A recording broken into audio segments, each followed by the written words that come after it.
My channel coal blogs. আশা করছি তোমরা সকলে ভালো আছো আর আমিও অনেক অনেক ভালো আছি। তো আজকে আমরা ফ্যামিলির সবাই মিলে যাচ্ছি মায়াপুর। ভেবেছিলাম যে যাব না, তো যাই হোক অনেকটাই লেট হয়ে গেছে, হঠাৎ ডিসিশন হলো যে হ্যাঁ যাব মায়াপুর। তো গিয়ে কী কী করবো তোমাদের সঙ্গে অবশ্যই শেয়ার করবো। আর এখন স্নান করতে হবে, রেডি হতে হবে, ভাবছি শাড়ি পরবো। তো চলো তোমরা পুরো ভিডিওটা দেখতে থাকো। দেখতেই পাচ্ছ সবাই রেডি হয়ে গেছে আর আমাদের অটোও চলে এসছে। দুটো বাইক যাবে আর এই অটোতে করেই আমরা যাব। আর যেহেতু অনেকটাই লেট হয়ে গেছে তাই তোমাদের সঙ্গে আমার লুকটা শেয়ার করতে পারিনি রেডি হওয়ার, তা একবারে বেরিয়েই আর কি তোমাদেরকে দেখাচ্ছি। আর এদিকে কিন্তু আমরা মায়াপুর চলেও এসেছি এক ঝলকে। এসে আগে আমরা এখানে দাঁড়িয়েছি, এখানে আমাদের অটোটা রাখা হবে। আর এই যে আমার বান্ধবী আর এই যে আমার ভাইকে আমার কেমন লাগছে দেখো। আর এই যে হচ্ছে আমার লুক, তো কেমন লাগছে অবশ্যই জানিও। সত্যি কথা বলতে আমি বাড়ি থেকে রেডি হতে পারিনি, শুধু শাড়ি পরেছিলাম আর কাজল পরেছিলাম আর লিপস্টিক পরেছিলাম। আর তাছাড়া কিন্তু আমি অটোতে বসে বসে সাজতে সাজতে এসেছি। যেহেতু সকালবেলা ঠিকঠাক করে খাওয়া হয়নি, তার কারণে ভাবলাম যে এখানে এসে একটু পেয়ারা মাখা খাই। এই যে আমাদের পেয়ারা মাখিয়ে দিয়েছে আর এখন পেয়ারা মাখা আমরা সবাই মিলে খাবো। পেয়ারা মাখা খাওয়া হয়ে গেছে আর এখন আমরা যাচ্ছি মন্দিরের দিকে। আর এই যে আমার মা, আজকে কিন্তু আমরা অনেকে এসছি মায়াপুরে। আর এই যে হচ্ছে একদম মন্দিরটা দেখাই যাচ্ছে রাস্তা থেকে, দেখতেই পাচ্ছ। তো আমার কিন্তু মায়াপুর আসতে বেশ ভালোই লাগে, আমি কিন্তু অনেকবারই এসছি। আর আজকের ওয়েদারটাও খুব ভালো ছিল আর প্রচুর ভিড় ছিল, আমি ভাবতেই পারিনি যে এত লোক হবে। আর আসার সঙ্গে সঙ্গে আমরা একটু তিলক কেটে নিলাম। অনেকবারই মায়াপুর এসছি কিন্তু ফার্স্ট টাইম তিলক কাটছি, বেশ ভালোই লাগছিল। আর এতে আমার বান্ধবীও তিলকটা কেটে নিচ্ছিল, এটা কিন্তু আমার মোনালিসা বান্ধবী। তিলক কাটার পরে কেমন লাগছে অবশ্যই জানিয়ে কিন্তু কমেন্ট করে। আর হ্যাঁ, এবার কিন্তু আমাদের ফ্যামিলি মানে আমি একাই এসেছিলাম আমাদের বাড়ি থেকে। আর এবার কিন্তু মা, বোন, ভাই সবাই কিন্তু ফার্স্ট টাইমই আসছে মায়াপুরে।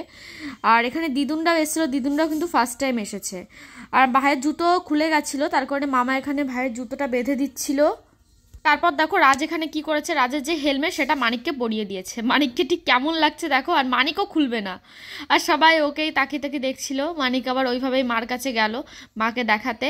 আর আমার তো বেশ মজাই লাগছিল, আমি হাসছিলাম। তো তারপরে আমি গিয়ে হেলমেটটা খুলে দেওয়ার চেষ্টা করছিলাম কিন্তু ও খুলবে না। তো যাই হোক ওকে এইভাবেই রেখেছিলাম আর আমি একটু ওর সঙ্গে খেলা করছিলাম। তারপরেও আমি ওকে অনেকবার খোলার চেষ্টা করছিলাম, কারণ সবাই ওর দিকে তাকিয়ে তাকিয়ে দেখছিল। ঠিক ওকে কেমন লাগছিল দেখো তোমরা নিজেরাই। তারপরেও ও খুলবে না। আর হ্যাঁ, আজকে কিন্তু শাড়িটা আমাকে আমার বান্ধবী পরিয়ে দিয়েছে, মোনালিসা। কেমন হয়েছে জানিও। তো দেখতেই পাচ্ছ এখান থেকে মন্দিরটা ঠিক কতটা সুন্দর লাগছে, আমি এটাই দেখছিলাম। আর এখন আমরা যাচ্ছি কিন্তু গোশালার দিকে। আরও আমরা ভাবছিলাম একটা সুন্দর জায়গা পেলে রিলস বানাবো, তো সেই জায়গাটাও আর কি খুঁজছিলাম। আর আজকে এত ভিড় হয়েছে মানে জায়গাই পাচ্ছি না। তারপরেও আমরা এই জায়গায় দাঁড়িয়েছি, এই জায়গা থেকে আমরা কিছু ছবি তুলবো। আর দেখতে পাচ্ছ এই যে হচ্ছে মানিক, ভাবছিলাম মানিককে নিয়ে ছবি তুলবো। আর এই যে আমার ছোট বোন, তোমরা আমার ছোট বোনকে দেখতে চাও দেখেই নিলে। এখানে আমার ভাইয়ের সোয়েটারে দেখো চেনটা খুলে গেছে। আর এখানে দাঁড়িয়ে আমরা কিছু ছবি তুলবো। তো এখান দিয়েও কিন্তু অনেক গরু যাচ্ছিল, দেখতে পাচ্ছ মাথার ওপরে কত সুন্দর ময়ূরের পালক, দেখতে বেশ ভালোই লাগছিল। আমি আইসক্রিম খেতে খেতে যাচ্ছি গোশালায়। আমাকে কেমন লাগছে বললেন না তো? Thank you. তো গাইস এটা কিন্তু পদ্ম পুকুর, আমি যা জানতাম আমাকে এটাই বলা হয়েছিল এটা পদ্ম পুকুর। আমি শিওর না, তোমরা কমেন্ট করে জানাও এটা পদ্ম পুকুর কি না। বাট অনেক পদ্ম ফুলের মতোই কিন্তু হয়েছিল দেখলাম। তো আমরা কিন্তু গোশালাতে চলে এসেছি আর এখানে সবাই মিলে আমরা গরু দেখছিলাম, কত বড় বড় গরু। আমাদের ওখানে সব গরুগুলো এর থেকে অনেক ছোট হয়। আর এখানে কিন্তু সত্যি অনেক বড় বড় গরু, সবাই খাচ্ছিল, মানে সব গরুগুলোই খাচ্ছিল এখানে। গরু কিন্তু আমার বেশ ভালোই লাগে, তার কারণে আমি গরুর মাথায় এখানে হাত দিচ্ছিলাম। একটু ভয়ও লাগছিল, সাহস পাচ্ছিলাম না, তার কারণে হালকা করে দিচ্ছিলাম। ভাবছিলাম যে ধরো আমাকে গুঁতো মেরে একবারে ফেলে দিল কি হবে। তারপরে আমি আবার একবার হাত দিলাম সাহস করে। রাজ বলছিল হাত দাও, কিছু হবে না। আর আমার ভাই এখানে গরুগুলো দেখছিল কিভাবে, তোমরাই দেখো। তারপরে আমাকে বলছিল যে আমি গরু হাত দেবো। তো এদিকে আমার ভাইও হাত দেবে, তার কারণে ভীষণই এক্সাইটেড, দেখতেই পাচ্ছ হাত দিতে পারছে না তবুও ঝুঁকে গিয়ে হাত দেবে।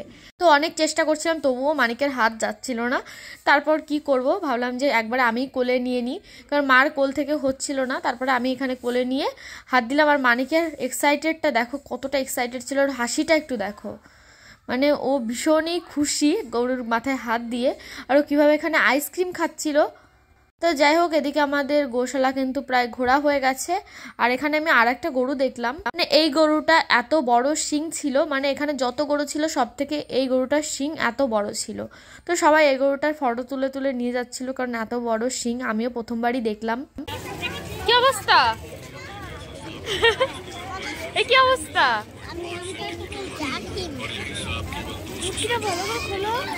গোশালায় এসেছি আর ক্ষীর খাবো না, এটা তো কোনোদিনই সম্ভব না। তো এদিকে রাজ মামা সবাই মিলে ক্ষীর খাচ্ছিল, আর আমি মানিক আর মা তাকে তাকে দেখছিলাম। আমাদেরকেও দেওয়া হয়েছিল কিন্তু আমরা খাইনি। তো দেখতে পাচ্ছ এখানে লজ্জায় সবাই ঘুরেই গেল। তো যাই হোক, তারপরে আমরা এখানে প্রসাদ খাওয়ার জন্য লাইন দিয়ে দিয়েছি। আর এই প্রসাদ খেতে কিন্তু টাকা লাগেনি আমাদের, আমরা ফ্রিতেই খেয়েছি। আর ভীষণ ভালো টেস্ট ছিল, আমি তো ভাবতেই পারিনি এত সুন্দর টেস্ট হবে। আমাদের কিন্তু বেশিক্ষণ লাইনে দাঁড়ানোও লাগেনি, মানে দাঁড়িয়েছি 2 মিনিটের মধ্যে আর কি আমরা ভেতরে যেতে পেরেছি। আর একদম ফ্রিতে আমরা খেয়েছি। আমি শুনতাম যে টাকা দিয়ে নাকি খেতে হয়, কিন্তু এখানে কিন্তু টাকা দিয়ে আমরা খাইনি। তো এই যে এখন আমরা যাচ্ছি ভেতরে লাইন দিয়ে দিয়ে, আর পেছনেরটা কিন্তু রাজের বোন। আসার সঙ্গে সঙ্গে দেখি এত সুন্দর করে সাজানো রয়েছে থালা। আর এই যে সামনে আমাদের সবাই, আর এখানে আমি এই যে বসে রয়েছি। এখন দেখো আমাদের গ্লাস দিয়ে দিচ্ছিল কত সুন্দর করে, আর কত তাড়াতাড়ি দিচ্ছিল সেটাই দেখছিলাম আমি। তো দেখতেই পাচ্ছ এদিকে কিন্তু আমাদের ঠাকুরের প্রসাদ দিয়ে দিচ্ছে খিচুড়ি। আর সত্যি কথা বলতে আমার লাইফে আমি যতবারই খিচুড়ি খেয়েছি সব থেকে এইবার আমার এত ভালো লেগেছে। আর আমি কিন্তু 2 বার নিয়েছি, আমার এত ভালো লেগেছে। আমার একার না, আমরা যারা যারা ইসলাম সবারই কিন্তু খিচুড়ি ভীষণ ভালো লেগেছিল, সত্যি অনেক ভালো টেস্ট হয়েছে। খাওয়া দাওয়ার পরে আমরা বেরিয়ে পড়েছি বাড়ি যাওয়ার উদ্দেশ্যে। ভেবেছিলাম সন্ধ্যা আরতি দেখবো, কিন্তু অনেকটাই লেট হয়ে যাচ্ছিলো। আর এত লোকজন, ভেতরে জায়গা পাবো কিনা দাঁড়ানো সেটাই ভাবছিলাম। আর এখানে দেখতে হচ্ছে কত সুন্দর করে সাজানো, ক্রিসমাসের জন্যই হয়তো নাকি আমি জানি না সঠিক।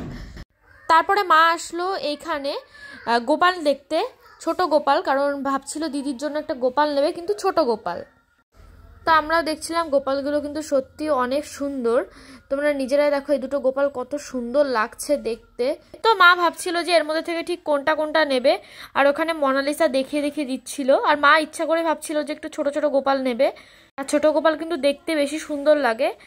আর এখানে আমার মার এই গোপালটা ভীষণ পছন্দ হয়েছে, এটা খুব সুন্দর করে মুখের আকৃতিটা দেখছিল, মুখের আকৃতিটা কত সুন্দর। আর এখানে কিন্তু আরো অনেক গোপাল ঠাকুর রয়েছে, আরো অনেক ধরনের ঠাকুর রয়েছে। তার মধ্যে থেকে আমার মার এই ঠাকুরটাই বেশি পছন্দ হয়েছে, এটাই নিয়ে নিয়েছে লাস্টে।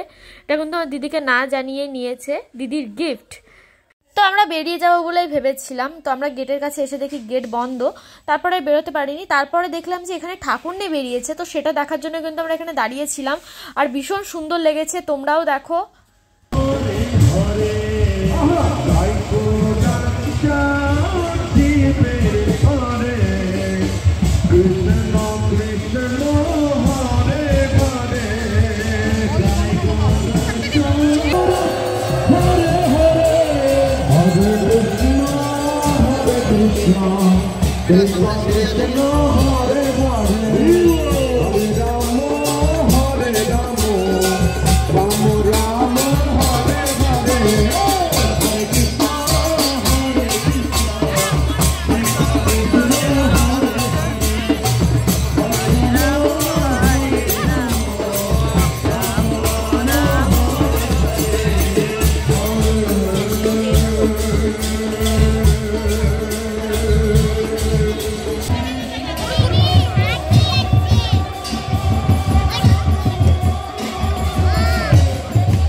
আমরা যেখানে দাঁড়িয়েছিলাম সেখানে এতটাই ভিড় ছিল, বেরোতে গিয়ে মান্তুর একটা জুতো খুলে গেছে, সেটার মান্তু তুলতে পারিনি কারণ এতটাই ভিড় ছিল। তাছাড়া আমি যখন নিচের দিকে তাকে মান্তুর জুতোটা আমি দেখতে পেরেছিলাম কিন্তু তুলতে পারিনি।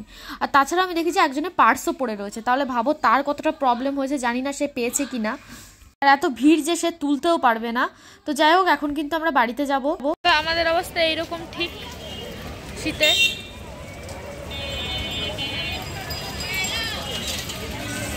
যার আগে মানিক ভীষণ কান্নাকাটি করছিল যে ও গাড়ি কিনবে, দুদিন ধরে বলছে গাড়ি কিনবো গাড়ি কিনবো, ওকে গাড়ি কিনে দিতে ইচ্ছা করে না কারণ ও ভেঙে ফেলে একদিনের মধ্যে। এটাও কিন্তু বাড়ি নিয়ে যাওয়ার সঙ্গে সঙ্গেই ভেঙে ফেলেছিল। তো যাই হোক, এখন এই গাড়িটা ওকে কিনে দেওয়া হচ্ছে। এই দোকানের সব থেকে বড় গাড়ি এটাই ছিল, এটাই কিনে দিয়েছি। আর দেখো এখন ওকে এটা দেবো না,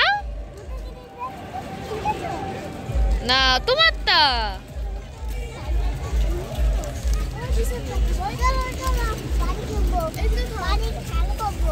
যাই হোক, আমরা কিন্তু বাড়িতে চলে এসেছি আর আমার বোন কিন্তু এখানে সবাইকে চা বানিয়ে খাওয়াচ্ছিল।